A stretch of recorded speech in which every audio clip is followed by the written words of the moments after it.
You're watching Ramping Up Your English. This is segment 3. This is episode 59, Reptiles. Let's learn more about reptiles from this video. You may have seen these reptiles near your home.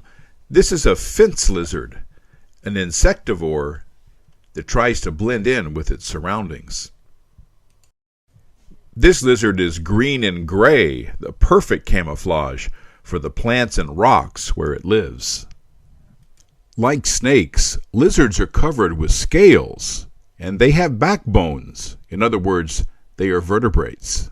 This kind of lizard is called an alligator lizard.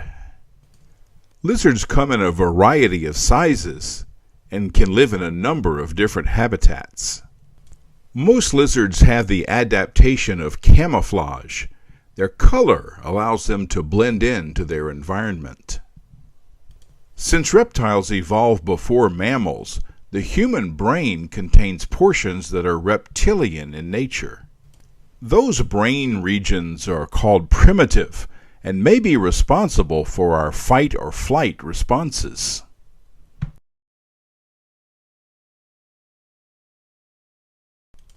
It's said that reptilian psychology was used to market the sports utility vehicle and to elect and re-elect a recent Republican president. If you're observing lizards in nature, you need a great deal of patience. Lizards spend much of their time just being still. Some lizards are insectivores, others are herbivores, eating only plants. This is an iguana, a lizard that lives in Mexico. This one is at a Mesoamerican ruin.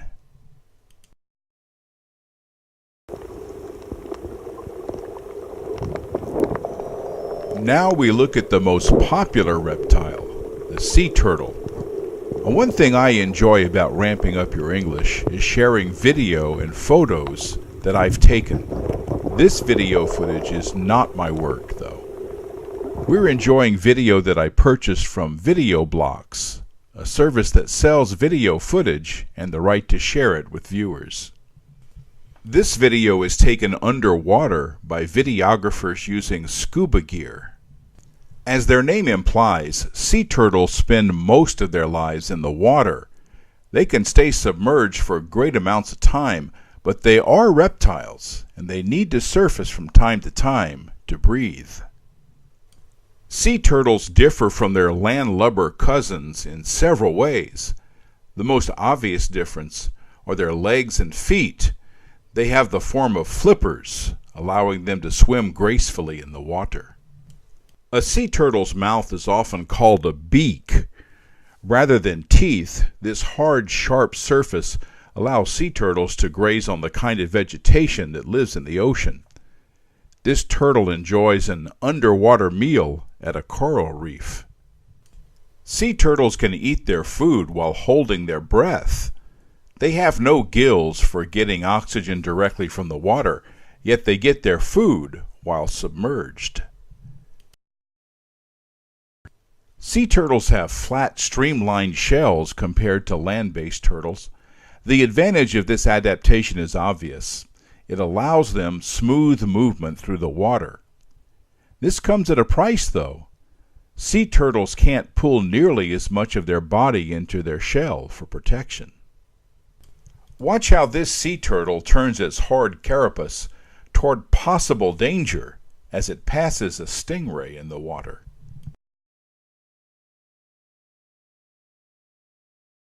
The stingray seems preoccupied with digging itself into the seafloor, too much so to notice the passing turtle. While sea turtles spend most of their time in the water, the female must leave the comfort of this habitat in order to reproduce. While the ocean environment has its own challenges, the greatest threat to sea turtles is the loss of beach habitat, that habitat they need for laying their eggs, and for the newly hatched youngsters to find their way safely to the water. Because of beach development and collection of turtle eggs, most species of sea turtles are endangered. Many conservation-minded people feel that it's important to save sea turtles. That has resulted in protection of sea turtle habitat on land and at sea. President Obama set aside a vast marine sanctuary for survival of sea turtles and other marine life in the Pacific Ocean. Some beach hotels have changed their lighting to avoid confusing turtle hatchlings on their way to the sea, and volunteers guard the turtle nest from egg collectors and land animals that would dig up the eggs and prey on the hatchlings. If new beach development can be stopped, these efforts, along with measures to reduce the severity of climate change, are likely to result in healthy scenes like this one. While we know much more about the life cycle of sea turtles than we used to, there's still a lot more to learn. Research can shed more light on the mysteries that still exist in the lives of these magnificent creatures. If we support these individuals and organizations that protect sea turtles, scenes like this one will continue to dazzle our eyes and the eyes of our children. On the Pacific island of Samoa, there's a place where sea turtles will come to the surface to hear people sing this song. Lau mei whaiana whasuasi au ta au mai se rau tira walawa le lau mei. Lau mei whaiana whasuasi au ta au mai se rau tira walawa le lau mei. Lau mei whaiana whasuasi au ta au mai se rau tira walawa le lau mei. Let's learn about another reptile with a shell, a tortoise. Place for him to hang out. Oh, so he. And there's one over there too, you guys. There's two of them in here. You can go over there too if you want. Mine is lost. Hey, Shmigo, where are you going? The skin of it feels funny. It's worth remembering that in the fable of the tortoise and the hare, it's the steady, persistent, calm tortoise who wins the race. They can do even more than win contests with rabbits. This tortoise is teaching children about wild animals. This is an American desert tortoise, and these children are participating in a summer camp at Wildlife Images, a wildlife rehabilitation center and educational resource for children in Southern Oregon and Northern California. Dandelions are on the menu today, fed by eager hands that have spent the morning preparing appropriate food for several of the animals at Wildlife Images. Oh God! You can hear me, little turtle, or whatever you call it.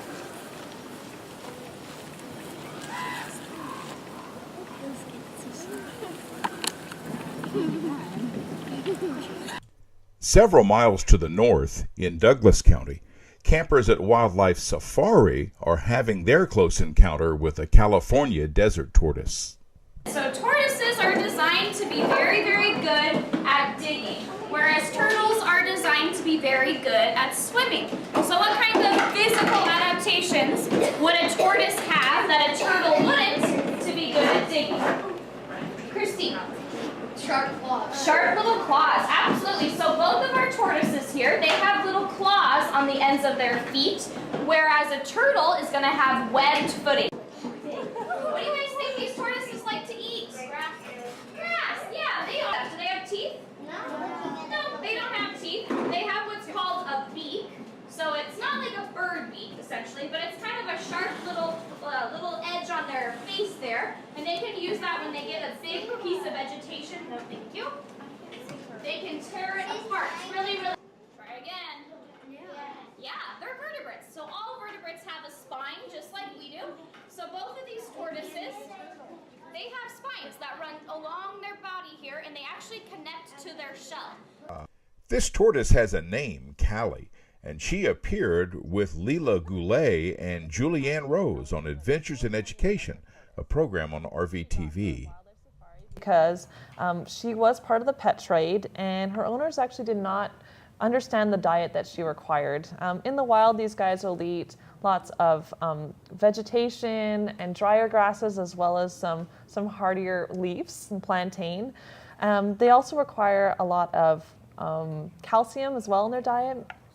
So here, as you can see, she actually has grown a little bit of a concave shell, and that's because of her diet and her nutritional requirements. Now, the difference between a tortoise and a turtle. Turtles are actually swimmers, whereas tortoises are diggers. So if you were to put her in the bottom of a pond, she would not be able to get back out of that. These guys like to dig burrows, and that's where they live underground in order to escape the heat or escape predators as well. And they'll also use their claws for digging and for laying their eggs inside of their nest. Thanks for learning about reptiles. This ends episode 59. I want to thank George and Michael for that charming song. I want to thank my director, Denise Ross, the RVTV staff, and my talented and loyal crew. And I want to thank you, our viewers. All of you helped to make this program an award winner. Join us next time for Ramping Up Your English. I'm John Letts. You've been watching Ramping Up Your English, a support program for intermediate level English language learners. Learn more. Visit our website at letscreate.org. You can also watch or download today's program at archive.org/details/roguetv. Join us next time on RVTV Voices for Ramping Up Your English.